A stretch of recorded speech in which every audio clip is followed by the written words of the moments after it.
Bismillahirrahmanirrahim. A'udzubillahi minasyaitonirrajim. Bismillahirrahmanirrahim. Jadi sesuai janji saya nih teman-teman, saya ingin berbagi tentang baby stuck. Ini yang pertama pengalaman saya sendiri. Jadi anak saya yang kedua itu pernah baby stuck selama 4 bulan.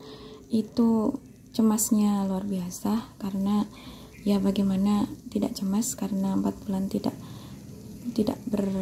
ada perkembangan, tapi untuk tinggi badan di situ berkembang. Jadi alhamdulillahnya untuk tinggi badan masih berkembang, insya Allah itu tidak ada masalah. Jadi kalau saya rangkum ya dari pengalaman saya beli madu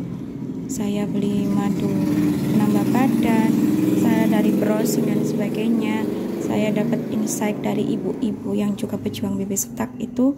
Jadi yang pertama itu memang ada masalah di anak kita. Jadi masalahnya itu mulai dari yang ringan sampai yang memang harus kita ke vaskes.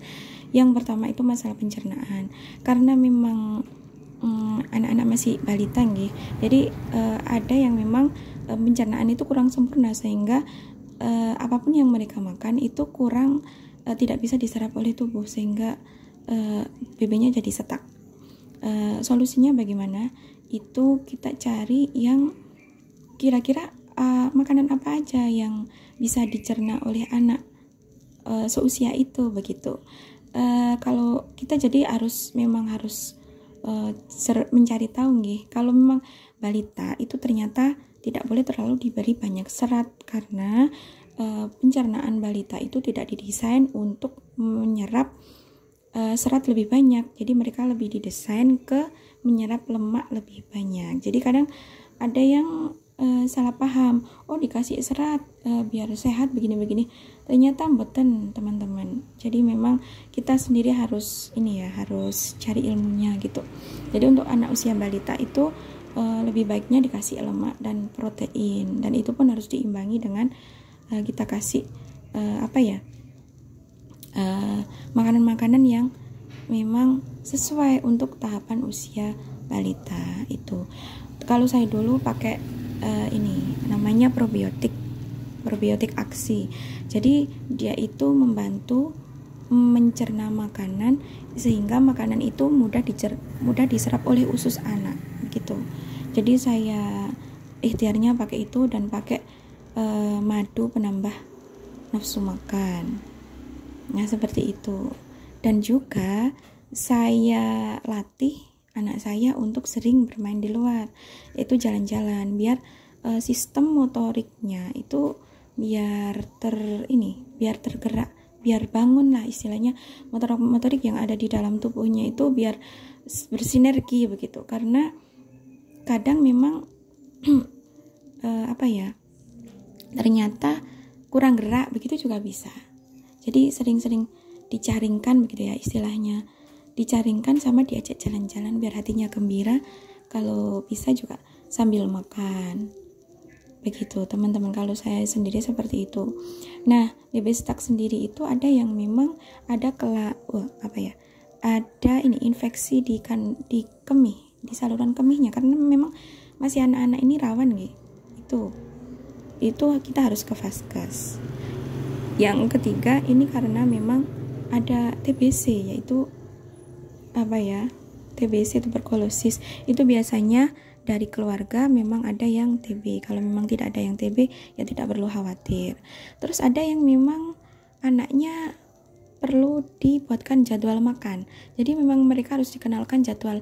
Oh aku lapar gitu, aku harus minta makan. Jadi sebelum makan tidak boleh makan apa-apa. Itu memang ada ibu-ibu yang dari jadwal makan itu nanti makannya jam berapa, dikasih cemilannya itu nanti sekitar jam 9, makan lagi baru jam 11, terus minum susunya kapan. Itu ada yang berhasil ibu-ibu. Jadi memang kita memang harus kenal anak kita itu maunya gimana gitu, seperti itu. Terus ada lagi yang memang kelainan ya memang sakit seperti itu. Dan saya doakan semoga putra putrinya ibu-ibu yang tidak sakit-sakit ya, karena memang butuh ini aja, butuh support aja dari mamanya gitu. Terus ada yang memang ini perlu pijat rahang ya istilahnya. Nanti teman-teman kalau mau bisa WA saya lagi.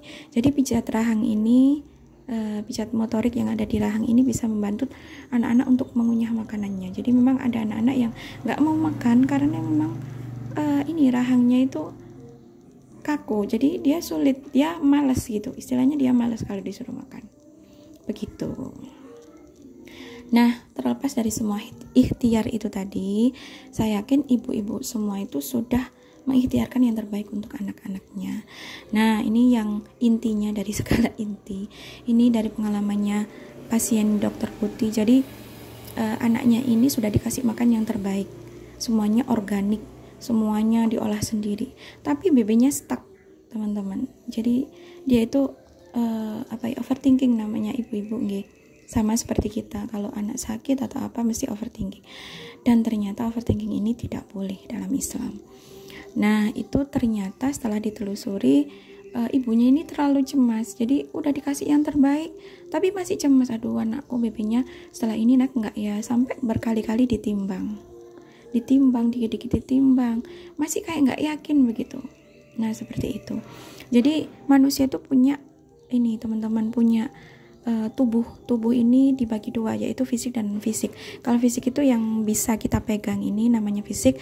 Yang kedua adalah non fisik. Jadi non fisik itu seperti ruh kita yang berhubungan dengan perasaan kita, keimanan kita.